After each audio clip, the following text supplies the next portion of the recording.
In the previous section, we covered advanced backup and recovery of vSphere 6 deployments. In this section, we are going to cover advanced vSphere 6.x security. Specifically, we're going to take a look at the ESXi firewall, which is almost like the last line of defense. We will look at it in extensive detail, both from the perspective of the command line, as well as adding new services, and from the perspective of the vSphere web client. We will then look at two key vSphere 6.x security documents, one being the hardening guide and the other the security guide. We will look at the key feature of vSphere 6.x, which is a huge advance over anything that had come before, is the vSphere 6 single sign-on SSO architecture. A tremendous leap forward, very simple to understand, and yet very, very sophisticated and secure. We will look at the nitty-gritty of certificate management.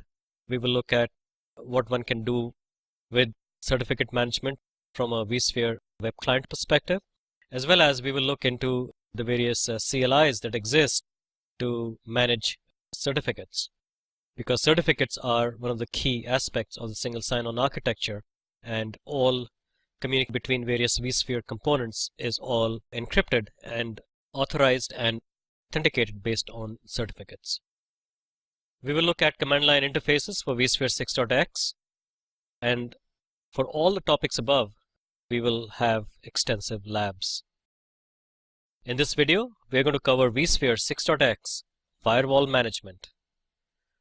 We are going to take a look at the vSphere 6.x firewall from a web client perspective. We will look at the vSphere 6.x firewall command line, the ESX CLI network firewall command structure, and we will look at service management, especially the firewall services and the rule sets, adding in new rule sets where they don't exist, enabling them, disabling them, and see what they come up like on the web client. So here we are once again logged in into vSphere web client. Let's just take a quick look to see where we are. So I have the vCenter 192.168.0.220, and it's working in linked mode with a second vCenter at the address .221, which is managing a second site, which is the Pact Publishing site 2. So this is my headquarters site for Pact Publishing. So in this vCenter and in this data center, we're running two ESXi hosts. One is 192.168.0.200, and we have this one which is 192.168.0.201, and they're not working in clustered mode. What we are interested to look at in this video is the firewall. So we're going to take a look at the firewall properties, the ESXi firewall properties for the host 192.168.0.201. And so I click on this, and I then click on Manage, and I click on the security profile. And that basically gives me the firewall incoming connections. So we can take a look at this. We can look at the DNS client. So incoming connections are allowed UDP on port 53 from any IP address. We can look at a few others. SSH server, for example, runs on port 22, and again, it allows connections from all IP addresses. Of course, this can be changed, which you probably already know. So we can actually change that by looking at the allowed IP addresses, and then instead of allowing connections from any IP addresses, we can remove the check mark from there and then enter a comma separated list of IP addresses which are allowed. We're going to leave this alone because I think you already know how to look at this. And we keep going. You can see the outgoing connections, which is right here, outgoing connections, and then you have the services which are running or stopped, and of course before that we had the incoming, outgoing, and the services. So this is the basic configuration that is available in the vSphere web client when you actually go into the host, ESXi host, and then click on Manage System Security Profile. And of course from there you can manipulate your services, your lockdown mode, and so on. Now, what we are going to do is to look at what one needs to do to the VMware ESXi host firewall when a new service needs to be installed, something that doesn't exist in here. How does one actually go about doing that? So we are going to now go and look at the ESXi shell for this host 192.168.0.201. So here I have secured shelled into 192.168.0.201. I have a putty session in here, and let's do a cd to /etc/vmware. When I list in here, you can see there are many files in here, and the one directory that we're interested in is the firewall directory. So I'll do a cd to firewall. Let's take a look, see what we have in there. It looks like we have two XML files. There's the service.xml file and a vr2c.xml file. Also, let's do a long list here, and you can see that the two XML files are read-only. Now, if we do a cat of the vr2c.xml file, we see that we have the standard XML format, which starts with the tag config root and ends with, of course, the /config root. There's a service ID in there, and there's an ID name in there, replication to cloud traffic. And by looking at it, you can see there's a service ID, there's a rule ID in the outbound direction using the TCP protocol on the ports starting at 10,000 to 10,010 is what this rule actually defines. The rule ID of 000 actually defines it. Also, is the rule enabled and is the rule required?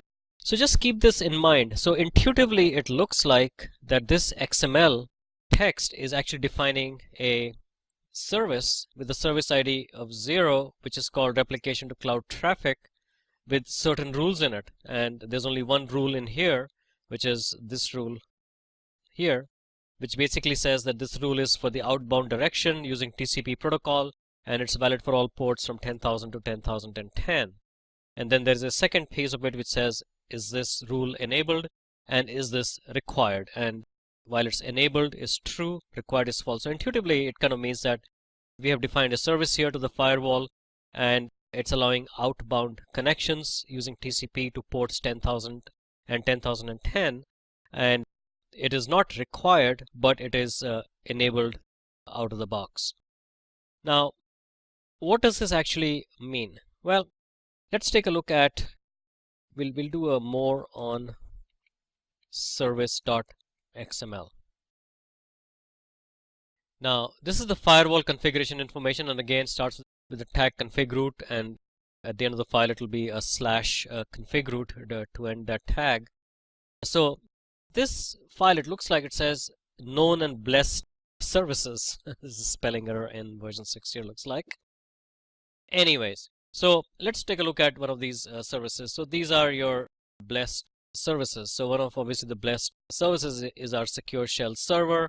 Inbound direction with TCP allows us on port 22 to actually connect. It is enabled out of the box, and it's required to be true as well. So this is what opens up the firewall for port 22 when the SSH service is actually enabled through the vSphere client or through the DC UI, basically, right? So initially it's a secure shell, as we know. At installation it's not enabled. So the DC UI shell and the SSH server has to be enabled. Okay, so it looks like this is the format that we're looking for to put in new services. So I'm going to escape out of this and basically do a quit. And after clearing the screen, let's look at some of the commands that are available in the ESX CLI command line interface. So ESX CLI network firewall, and when I hit the enter key, we'll get all the options available. So there is an option to list and update the firewall rule sets. So let's just look at the firewall rule sets. Intuitively speaking, again, it seems like a rule set is a set of firewall rules. Let's see if that is true. So ESX and we key in rule set, and it'll say list. Let's look at the list option, and we list them. And it seems that there are many of these in here, and these are there's a vSphere client and so on, and we can pipe this to more to see if we can see the secure shell. And you can see the secure shell server is enabled as true, which we saw also by looking at the XML as it existed. But this is the running configuration. That was configuration in the XML format. Obviously, this is derived from that. Now, I do a Control C out of this. Let's look at some of the other options we have. So we can list the rule sets, and obviously we can set the rule sets as well, which we can do, which we'll try and do later as well. So you can enable it. You need a rule set ID to enable it, and allowed all means allow connections from all IP addresses, in which case you have to define an IP list as specified here in the allowed IP. Okay. Now let's look at the rules in a given rule set. So we will say rule set rule, and it'll probably ask us to put a list in, and we list the rule sets. And so you can see these are all the various rule sets that are actually available, and we pipe these to more so that we can actually have a good idea what this means. So again, concentrating on the SSH server, inbound direction TCP protocol, destination port is not defined, so basically at port 22 only are we allowed to have this connection.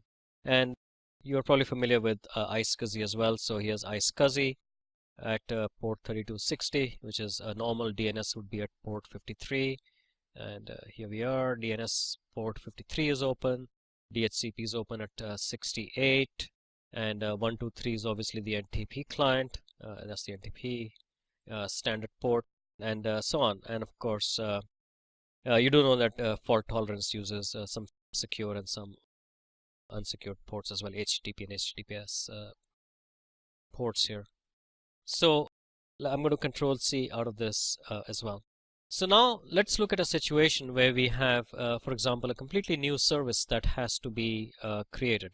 So how do we actually add a completely new service into this? So by doing an lsal, we see there are two XML files in here, and there was a vr2c.xml file. Actually, that vr2c.xml file was created in a previous session automatically by the system when I initiated the replication to the cloud in my demonstration in a lab earlier of how one can use a replication appliance to replicate to a vCloud Air, a remote cloud. So that was created automatically. Let's see how we can actually create one of our own. Some kind of a packed publishing service, perhaps. Let's see how we do that. First thing to do would be to make sure that we can actually read and write with this. We are to see, there are different ways of doing this, but this is the way I do it. Shmo to let's say 644 vr2c.xml.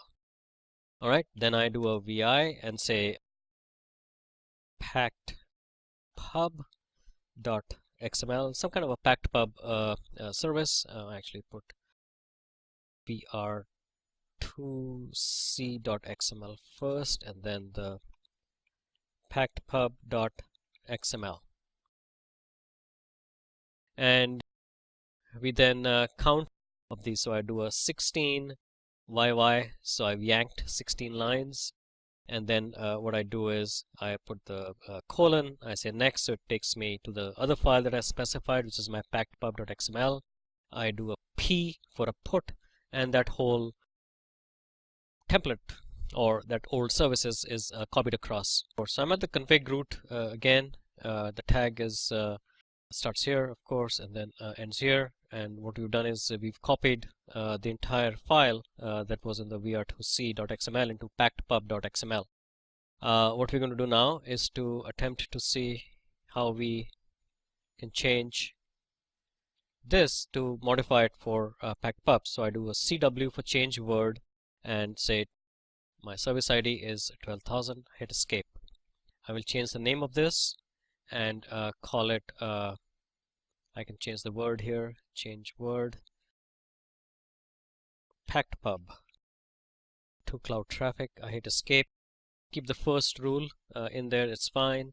I can actually change this to say change word again to 12,000 and escape and go back in here again, change word to 12,000, say let's say 002, escape, and we can change, instead of being it enabled, I say change word and make it false. We can use the CLI to actually enable that. And we have now created the XML for the service ID of 12,000 for packed pub to cloud traffic at port 12,000 to 12,002.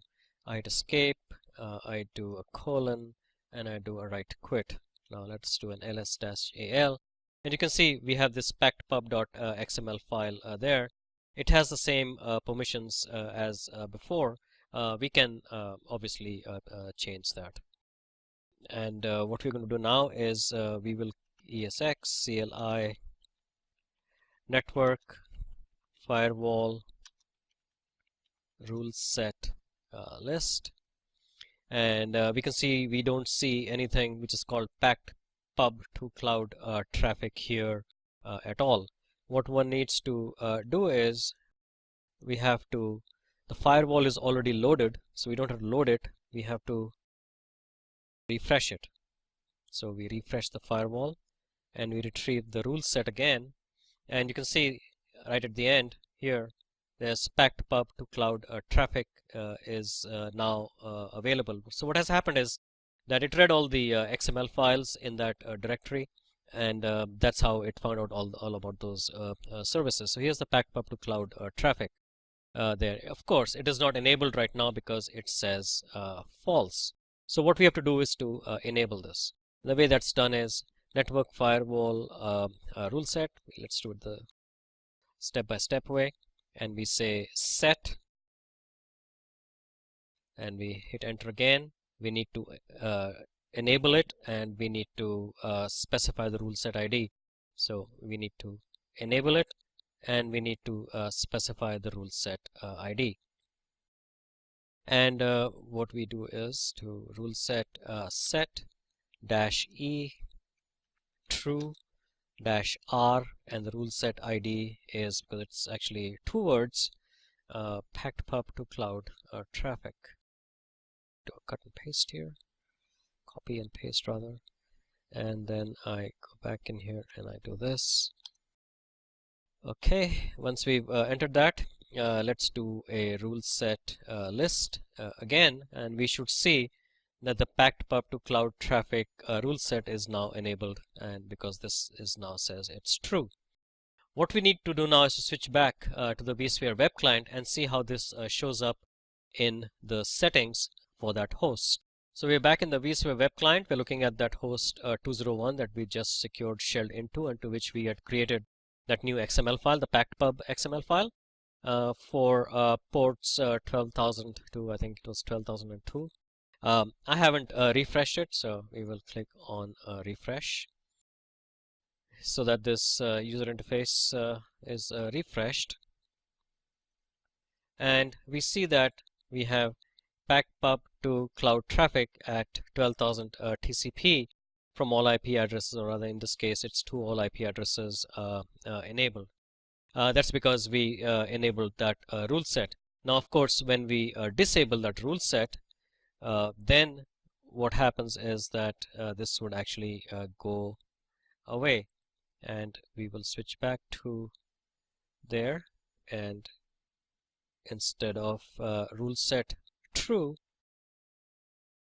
we will say rule set false. Okay, just to verify it right here, we will do a rule set list, and we see that packed pub to cloud traffic is now false. We will then switch back to our web client, and we see that it's here because we have not done a refresh yet. I click on the refresh symbol up there, and we should see that packed up to cloud should not be available. As you can see, it used to be here and it's gone away. So this is how one actually adds a service, enables it, disables it, and so on within the ESXi host for the firewall.